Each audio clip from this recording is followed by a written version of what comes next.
आपकी बड़ी चर्चा थी कि आप अपनी होम सीट से चुनाव लड़ सकते हैं। आपने जो कैंडिडेट उतारा रितेश बहुत मेहनती है, मैं उनको देख के आया हूँ, काफ़ी गांव-गांव घूमते हैं सेलिब्रिटी होने के बावजूद और काफ़ी मेहनत कर रहे हैं। लेकिन चर्चा थी कि आप लड़ सकते थे, आप नहीं लड़ सकते थे, लेकिन पार्टी में जो ये तय हुआ कि मैं सबसे बड़ी जिम्मेवारी हमारी है। बहुत तेरे लोग जिन्होंने अपनी नौकरी छोड़ी है, अपनी पूरी जीवन की कमाई हुई प्रतिष्ठा दांव पर लगाई है और मेरे कहने पर चुनाव लड़ने आए हैं।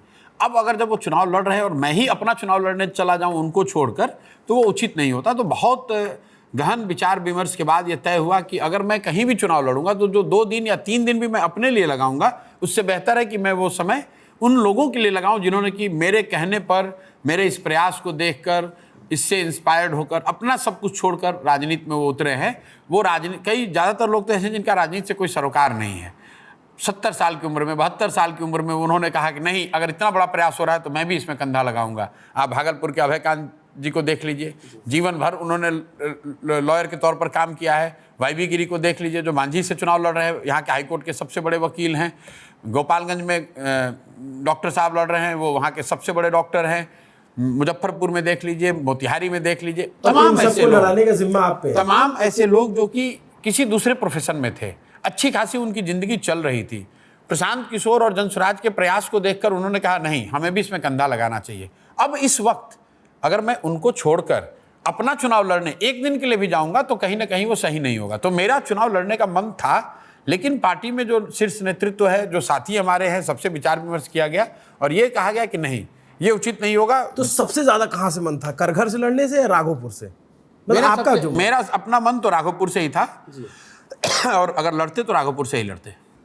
और पत्रकारों को भी ये लग रहा था कि अगर राघोपुर में प्रशांत किशोर वर्सेस तेजस्वी यादव गया तो सबसे हॉट सीट हो जाएगी, मजा आएगा, बात कवर करने में टीआरपी आएगा। तो पत्रकारों का तो एक देखिए, बॉक्सिंग मैच होता है जी, तो जो लोग बॉक्सिंग में देखने जाते हैं, कोई पिटे कोई पिटे, कोई पीटे या कोई पिटाए, लोगों को तो मजा आ रहा है। लेकिन जिसको बॉक्सिंग में उतरना है, उस चोट तो उसको लगनी है, लड़ना तो उसको है।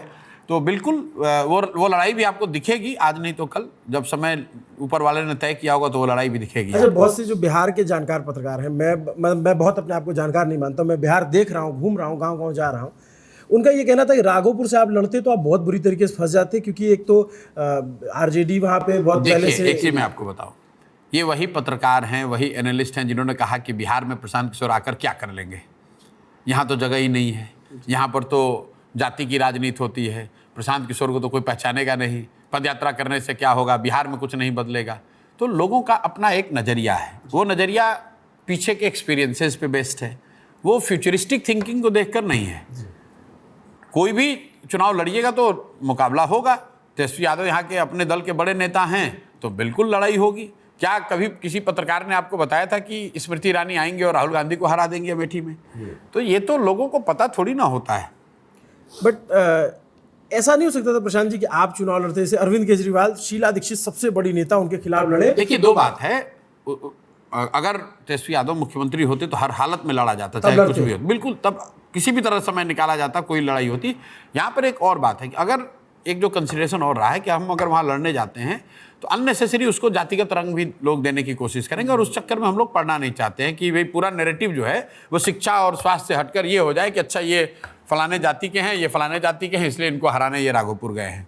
तो वो भी कहीं ना कहीं बैक ऑफ द माइंड था कि हम लोग उस नैरेटिव में फंसना नहीं चाहते हैं। हम लोग शिक्षा, रोजगार, पलायन, विकास की ही बात करना चाहते हैं और 3 साल से वही कर रहे हैं, आगे उसी पर चुनाव लड़ेंगे। जो आप बात कर रहे हैं ना, मैं वो देख रहा हूँ, मतलब घूम रहा हूँ, आपकी एक बात मुझे बिल्कुल सत्य लगी। 2 चीज़ें, एक आपने जो कहा था ना, मैंने आपका किसी वीडियो में देखा कि आपने कहा कि एक बुजुर्ग, एक जवान बच्चा घर से निकलता है, मजदूरी करने जाता है, साल में 1 आध बार आता है, और फिर जब वो बूढ़ा हो जाता है और गांव आता है वापस पूरी ज़िंदगी मजदूरी करके, तो उसके घर का कोई जवान बच्चा जाता है। ये मैंने देखा है अपने, मैं जब रिपोर्ट करता हूँ तो ऐसे लोग मिले जिनकी 3-3, 4-4 पीढ़ियाँ इसी तरीके से हैं।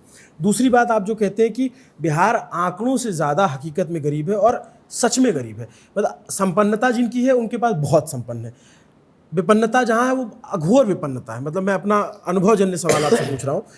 आप इतना घूमे पूरे बिहार में, लगभग मुझे लगता है कि इधर हाल फिलहाल में आपसे ज़्यादा तो कोई नहीं घूमा होगा। पूरे बिहार के इतिहास में मेरे से ज़्यादा यहाँ घूमने वाले तो मुझे लगता है कि शायद विनोबा जी 8-10 साल यहाँ घूमे हैं, वरना 3 साल मेरे से ज़्यादा कोई नहीं घूमा है। तो आपको कोई ऐसी सीट लगी नहीं कि मैं ये इस पे लड़ लेता हूँ जहां मुझे प्रचार करने में नहीं आना पड़े, ये जिता के प्रचार करने राघोपुर में भी नहीं जाते। अच्छा। मतलब वो बात नहीं है, क्योंकि वहां भी प्रचार करके नहीं जीता जा सकता है। जीत और हार तो इसी पर होती कि भाई पूरा जो लोग तेजस्वी के विरोध में हैं वो प्रशांत किशोर के साथ खड़े हो जाते हैं। वो प्रचार करने की बात नहीं है। बात सिर्फ इतनी है, दो बातें। एक तो समय की मर्यादा है, दूसरा कि क्या इसको नैरेटिव उस तरह लोग बिल्ड कर देंगे जो वो चाहते हैं, जाति की ओर मोड़ने का प्रयास कि भैया ये फलाने जाति के हैं, इसलिए एक जाति विशेष के नेता को हराने के लिए राघोपुर आए हैं, इसलिए मैं उस चक्कर में पड़ना नहीं चाहता हूँ। अच्छा, मैं अब आ जाता हूँ मुद्दों पे। चूंकि गरीबी की बात है या पलायन की बात है या शिक्षा बढ़ाने की बात है, मैं थोड़ा सा जानना चाहता हूँ कि प्रशांत किशोर का प्लान क्या है। मतलब आप ये कहते हैं कि छठ के बाद अब नहीं जाना पड़ेगा, लेकिन वो बड़ा असंभव सा लगता है। नहीं, बिल्कुल असंभव नहीं है। हम लोगों ने जो बात रखी है कि पलायन को रोकने के लिए 3 स्टेप प्लान बताया है और पूरा उसको साइंटिफिकली प्रोफेशनली असेस किया और जनता के बीच में रखा कि कुल करीब 50 लाख लोग ऐसे हैं जो मजबूरी में यहाँ से बाहर जाकर मजदूरी करते हैं। उसमें करीब 25 से 30 लाख ऐसे लोग हैं जिनको अगर अवसर यहाँ दे दिया जाए तो तुरंत वापस चले आएंगे। तो अगर इन 25 लाख से 50 लाख लोगों को रोजी रोजगार दिलाना, और इनका औसत जो इनकम है वहाँ पर वो 10,000 से 20,000 रुपये तक है, वहाँ पर खर्चा काटने के बाद ये लोग 6 से 8,000 रुपये तक वापस घर भेज पाते हैं। तो जो हम गांव-गांव जो चलते हैं जी, वो हम लोगों ने पता किया कि कितना पैसे की अगर यहाँ रोजगार की व्यवस्था हो जाए तो लोग वापस आ जाएंगे। लोगों ने कहा 10 से 12,000 अगर मिल जाए तो हम लोग यहीं पे रह के काम करना प्रेफर करेंगे। उसके आधार पर हम लोगों ने 3 व्यवस्था की कि अगर 10 से 12,000 रोजी रोजगार करना है तो पलायन को पहले पूरा स्टडी किया कि भाई पलायन के विभिन्न पहलू क्या है। सिर्फ हम लोग जब पलायन की बात करते हैं तो यहाँ लोग ज़्यादातर लोगों के पलायन की बात करते हैं, लेकिन बिहार से सिर्फ लोगों का पलायन नहीं है, बिहार से सबसे बड़ा पूंजी का पलायन है, उससे जुड़ा हुआ बुद्धि का पलायन है और फिर लोगों का पलायन है। पूंजी के पलायन से मेरा मतलब है जो बैंकों में सेविंग का पूंजी जो जमा कर रहे हैं लोग, वो पैसा कहाँ जा रहा है। बिहार में जो CD रेशियो है वो 40% है। उसकी वजह से 2 से 2.5 लाख करोड़ रुपया हर साल यहाँ से बिहार के गरीब जनता का जो पैसा हम लोग बचा कर रखते हैं बैंक में, बैंक यहाँ से ट्रांसफ़र करते हैं उन राज्यों में जिन राज्यों में उद्योग लग रहे हैं, रोजगार के धंधे काम चल हो रहा है। तो हम लोग का पहला है कि बिहार में जो CD रेशियो है उसको राष्ट्रीय औसत के बराबर कर दिया जाए, मतलब 40 से बढ़ाकर अगर 70 कर दिया जाए तो बिहार में 2 से 2.5 लाख रुपया अतिरिक्त उपलब्ध हो जाएगा लोगों को रोजी रोजगार के लिए, घर बनाने के लिए, बिजनेस करने के लिए, गाड़ी खरीदने के लिए। 2 से 2.5 लाख करोड़ रुपया। तो एक पहला जो जनसुराज ने पलायन रोकने का कि हम पूंजी की उपलब्धता को बेहतर करेंगे by improving the CD ratio, जो 40% से बढ़ाकर 70% करेंगे। फैक्ट्रियां लगानी पड़ेगी? कोई फैक्ट्री की जरूरत नहीं है, वो तो बैंक और सरकारी व्यवस्था है। तो ये तो ऐसे इकोनॉमी तो खुली हुई है, कहीं कोई भी पैसा फ्लो नहीं, ऐसा है ना कि जैसे मान लीजिए आपको घर बनाना है बिहार में, तो आप घर बनाने के लिए लोन लेने जाइएगा तो बिहार में लोन नहीं मिलेगा। आप लखनऊ में, नोएडा में, दिल्ली में रहते हैं, अगर आपको घर खरीदना है तो आप घर तुरंत जाके EMI आपको घर आकर एजेंट बनाकर दे जाता है। अगर वो घर बनाने के लिए पैसा आपको यहाँ मिले तो आप घर बनाएंगे तो उससे क्या होगा, 25 लोगों को उसमें रोजगार मिलेगा। जो कारपेंटर है, प्लम्बर है, इलेक्ट्रीशियन है, वो यहीं पे काम करेगा। तो सबसे बड़ी जो दिक्कत है बिहार में है वो है पूंजी की उपलब्धता नहीं है। तो और इसकी एक पिछले 35 वर्षों में 1990 से लेकर 2025 तक करीब 25 लाख करोड़ रुपया बिहार से बैंकों ने ट्रांसफ़र किया है बाहर। ये बिहार के लोगों का पैसा है, ये किसी बिजनेसमैन का पैसा नहीं है। पिछले फिनेंशियल ईयर में 4,21,000 करोड़ रुपया बिहार के लोगों ने बैंक में जमा किया और उसमें सिर्फ 1,61,000 करोड़ रुपया ही यहाँ पे लोन के तौर पर मिला, बाकी पैसा बाहर चला गया।